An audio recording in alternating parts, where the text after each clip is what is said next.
Hello, Slothitations. Sloth here. I'm going to talk about the event. We got a new event. It's called Zest for Life. That's right.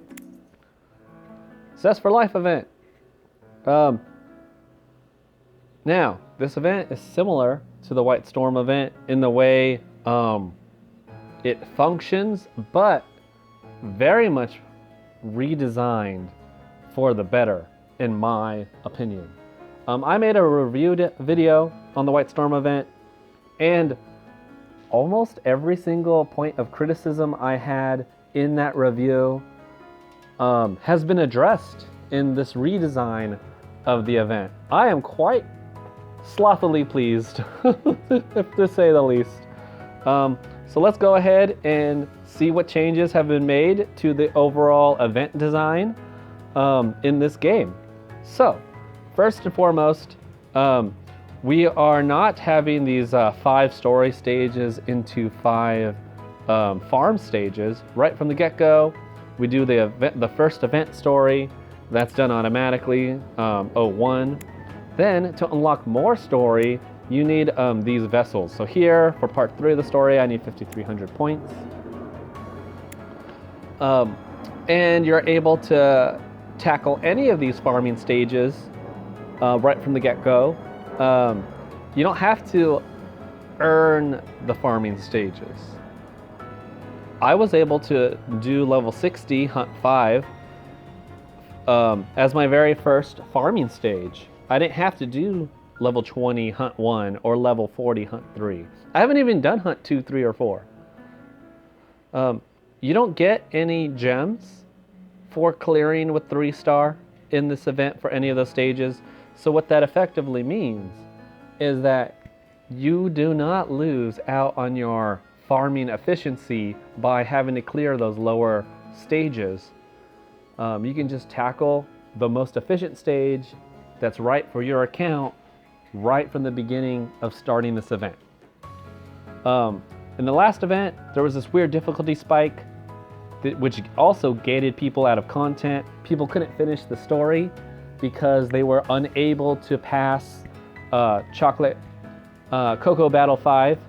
But Cocoa Battle 5 was harder than Cocoa Battle 6, 7, 8, and 9.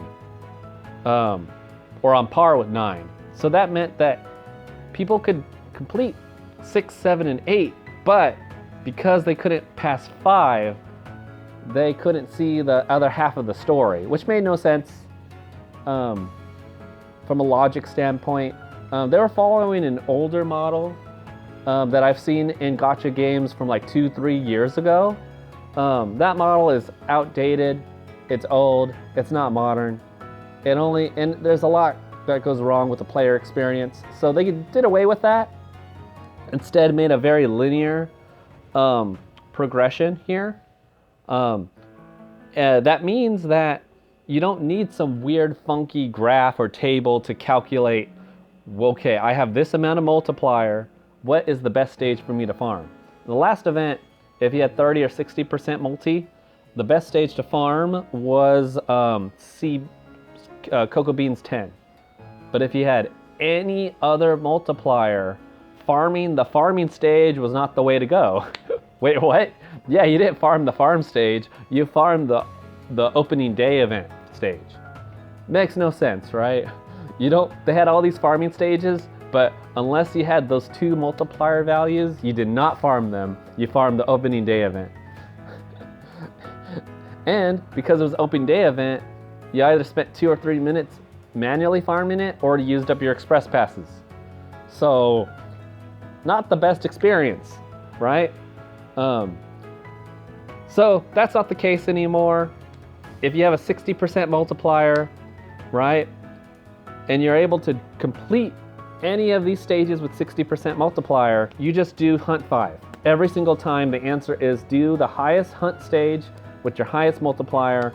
That gives you the best vessel per stamina efficiency, okay? Every time, every single time. Love it. Completely, 100% different from the last event. Now, in addition to that, as you can see here, we still have multipliers given for what event units. Okay, they have the trend that the SSR of the 2 main event units give you a bonus, and then they have the SRs that feature in the story are bonuses. Kuya is not does not have a limited event unit on this banner, nor is his SSR version in the story. So that's why his SSR is not a multiplier bonus unit. Okay, that's why. Okay, so there's another way to get multiplier though, and that is you do not get gems anymore for let's see, am I recording? I am recording. You do not get gems for 3-star anymore. Okay, all those gems you would have gotten actually got added to the claim section.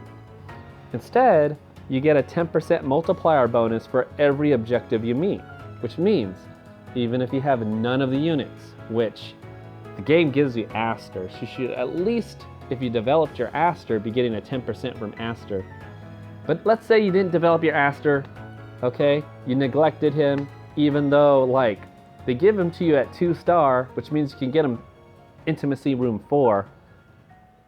But I guess you had other units that you wanted to have more investment. Maybe you didn't like Aster as a character or a unit. I don't know.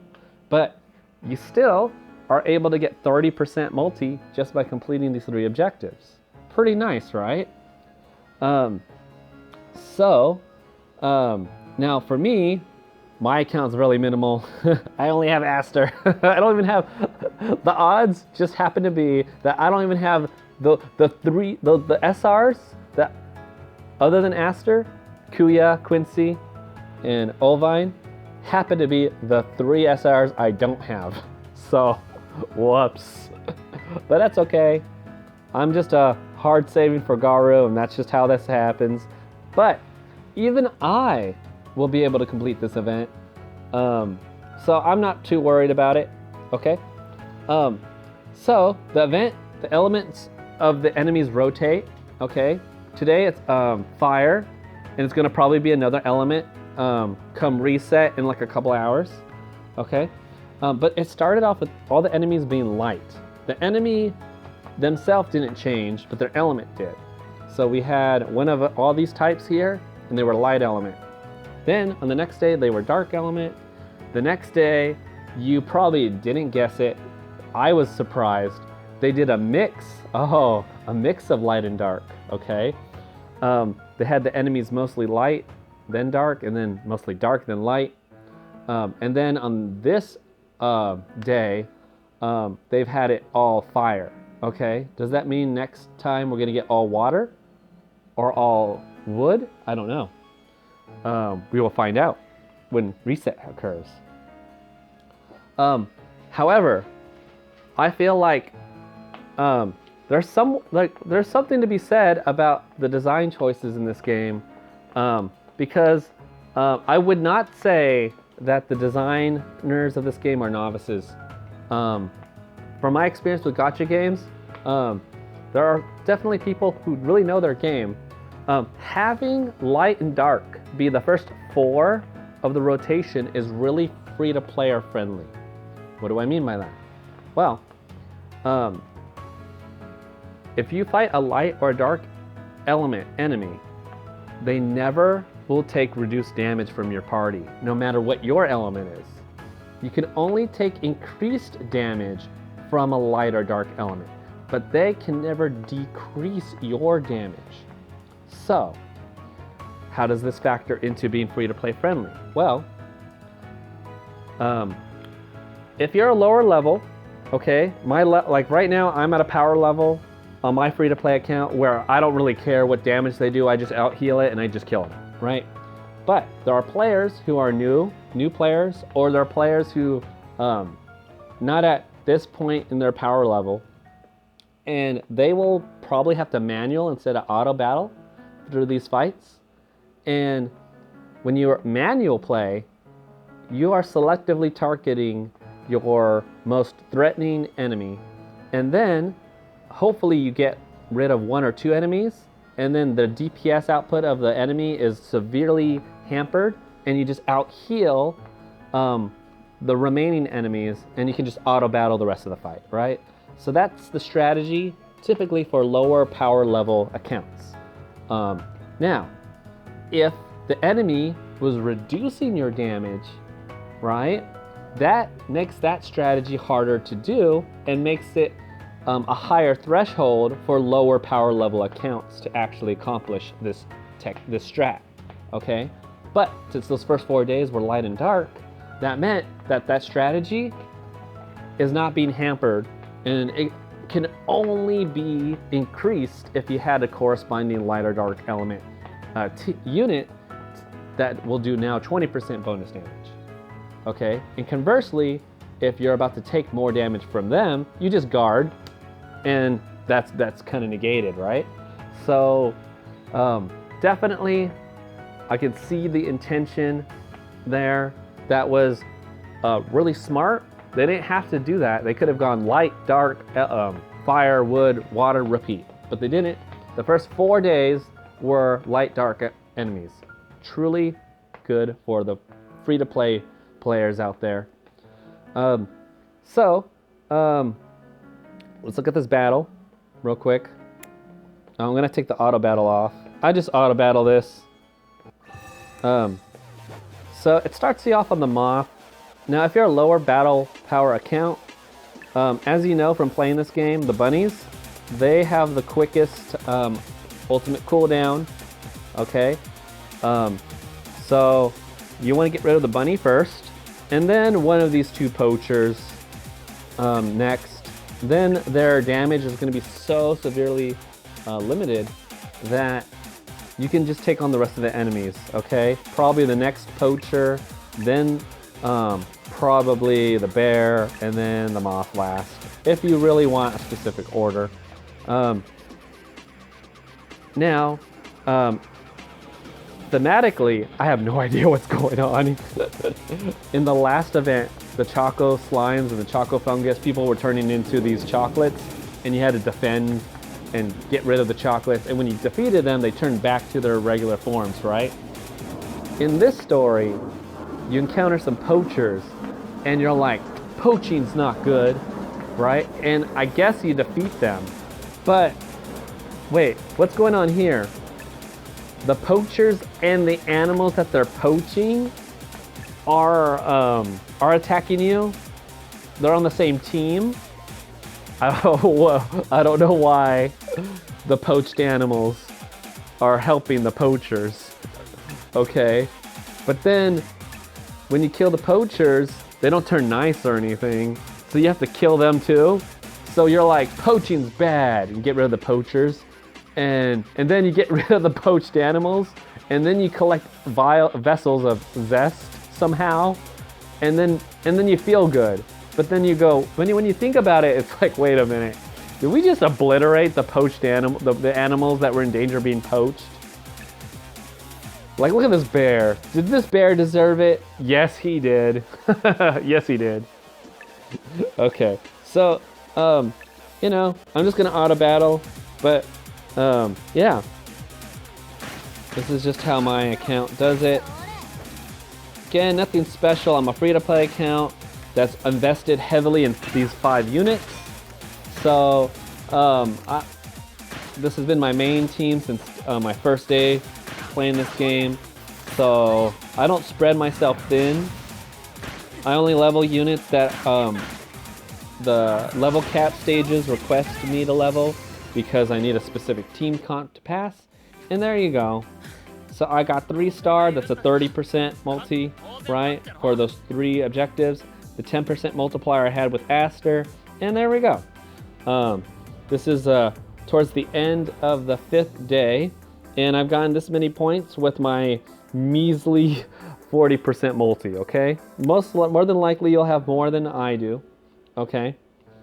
You collect points. Those points unlock the story, so that means that also different from the last event. Before, what would happen would be that you would get to a certain point as a lower power level battle power account, and you couldn't beat Cocoa Battle 4 or 5. But that meant that you couldn't see part 2 of the story, so you were stuck there until you were able to beat it. And some people never did, which was unfortunate. But what kind of grated people's behinds was that Cocoa Battle 4 and 5 was easier than any of part 2's story, easier than part 2's Battle 6, 7, and 8. So that meant that even there were these hard stages that were there, gating you from the content, the story content, for almost no reason, okay? Again, it was based on this older gacha model where they release a part 1 of an event, and part 2 would be tiered slightly. You would blaze through it and make you feel good, I guess, because you could blaze through it, and it would be more efficient. But that's an old model. It's not modern. That time is done. You know, it was done in a way to kind of recycle content. In a way, I feel, when it came to older gacha games. So it was easier to make events, right? And give them sort of like more content without actually having to design more content. Not really something we ever want to see in these kind of games, really, for the reasons of the problems that I've stated previous. Okay, so that's absent. That's gone. Good riddance. Okay, never want to see that design again. My hope is that part 2 has 5 more stages. Now, ideally, those 5 stages are all higher level than level 60. Okay, ideally, we get like will we get level 70, 80, 90, 100, 110? Or will we get maybe like 5 level increase, like 65, 70, 75, 80, 85? I don't know. We'll find out in a couple of days. But I'm excited. This is good design. And it's not just better design that's in like, this is better design than the last event. And it's also good design, okay? Let's see if the rest of the event follows in this trend. So far, pretty happy. Now, you collect those vessels, just like the last event. You get a certain threshold of points. Some bonuses here. 1, you get, look at, the characters are there when you go to the claim. That's cool, that's new. 2, if any of you saw my other videos when I did White Storm, you would have remembered it was just silence, no music. It was very, very like, did we leave the event area? No. Why is it quiet? Why are we whispering? It just got quiet all of a sudden. It's not like that anymore. It's still part of the event. There's still music, so that's different. But some of you may notice, if you did add up all the prizes and stuff, look at the keys are here. Wait, what? The keys are here. In the last event, the keys weren't there. There's also some more gems than last time, but that, I think, makes sense because you're not getting gems for doing the completion of the battle stages anymore. So they put all those gems here in the claim pool. But what you may notice is that last event you needed 30,000. This event you needed 60,000. Now I'm gonna make another video because some people just want to have a quick video about this next talking point. But for the sake of completeness, I will include it here as well. But people see 60,000 points and immediately people are power farming this event. Oh my goodness. Never, okay, so don't act too much on that feeling of having to power farm. 1, how does one power farm an event? Well, to power farm an event, you would have to spend stamina potions, or you would have to spend gems, or both. But this is, again, here's some things we know. Number 1, we know that it says right in the news, right here, it says limited event stages and storyline part 2, okay, will come available. They will offer greater rewards. So, gems and stamina are resources that you can hold on to for at least the stamina pots, as long as they don't expire. Now, if you look at mine expire in 6 days, it says, okay? I don't have too many, but I have enough, okay? And that's gonna be enough time for me to get to the next part without them expiring, okay? Yum, yum, yum. So you can hold on to gems indefinitely, and you can hold on to these pots until they expire. If they don't expire to part 2, then you shouldn't feel compelled to start power farming this event during part 1, knowing that part 2 is going to have a better, more rewarding stages. And what can we infer the game developers mean by more rewarding? Well, from the last event, part 2 farming stages were more efficient, okay? So if they're more efficient, then you want to save your stamina pots and your gems and use those if needed on part 2, not on part 1. So anyone using their pots and gems right now in part 1, if you're looking at, the only benefit you're getting is just getting it out of the way and done, and that way you don't have to worry about it. But this is kind of like the main thing to do anyway in the game, so but that's a choice. I can only kind of inform you on certain strategies or ways of thinking. I can't tell you how to think or tell you what to do, okay? Nor would I want to, okay?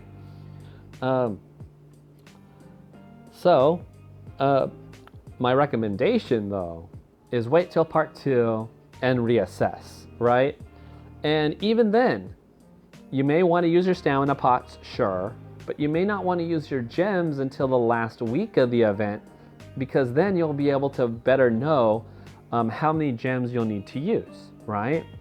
Don't immediately do the same thing. Have part 2 come out and then splurge all your pots and your gems on the best stage of part 2.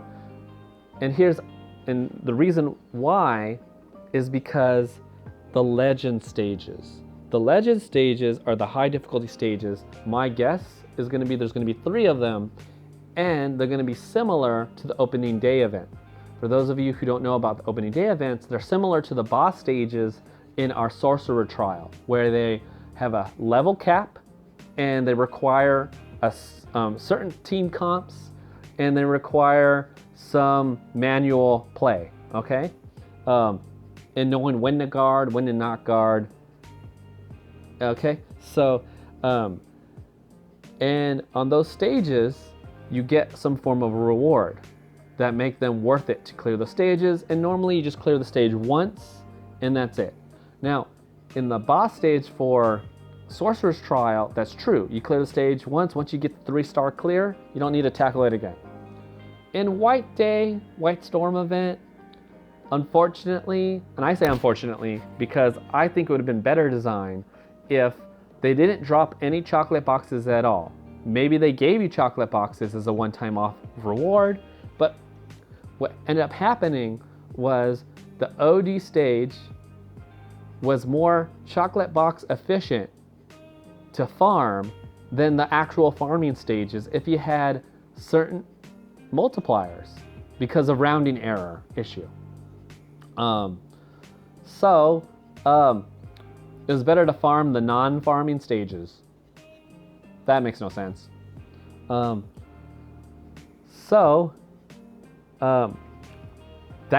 Could that happen again, where the legend stages are more farm efficient? It could.